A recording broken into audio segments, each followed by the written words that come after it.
तुम्हा सर्वांना माझा नमस्कार. तर आज आम्ही जात आहेत गावाला. तुम्हा सर्वांना माहितीच आहे की गावाला जाताना किती गडबड असते. आम्ही बसमधून येणार होतो, तर मग आम्ही सर्व पॅकिंग करून संध्याकाळी बस स्टॉपवरती आलो. आम्ही डबल स्लीपर बेड बुक केला होता, तर मग आम्ही आरामात झोपून आलो. खूप जास्त एक्साइटमेंट होती गावाला यायची. सुट्टी वगैरे होती, तर मग आम्ही विचार केला की 1-2 आठवडे राहून यायचं, मग फ्रेश वाटतं. तर मग आम्ही सकाळी 6:30 वाजता पोहोचलो गावाला.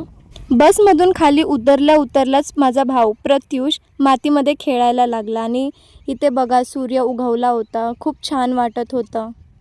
आम्हाला घ्यायला माझा कझन भाऊ आला होता आणि इथे आल्याच आमच्या गप्पा चालू होत्या. कोणी अजून अंघोळी केली नव्हती, कारण सर्वजण आमची वाट पाहत होते.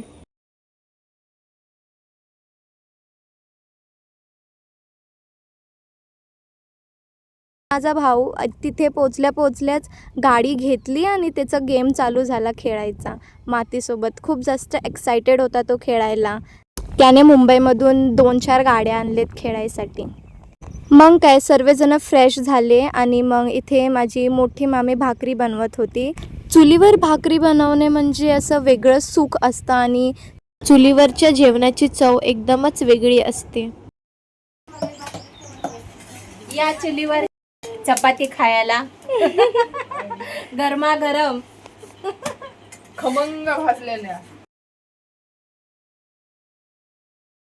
इथे आम्ही सर्व एकत्र बसून गप्पा मारत होतो, मजाक मस्ती करत होतो आणि गुलाबजामुन रसगुल्ले खात होतो. कझनसोबत एक वेगळीच मज्जा असते. एकत्र खायचं, खेळायचं आणि वेगवेगळ्या गप्पा गोष्टी करायच्या.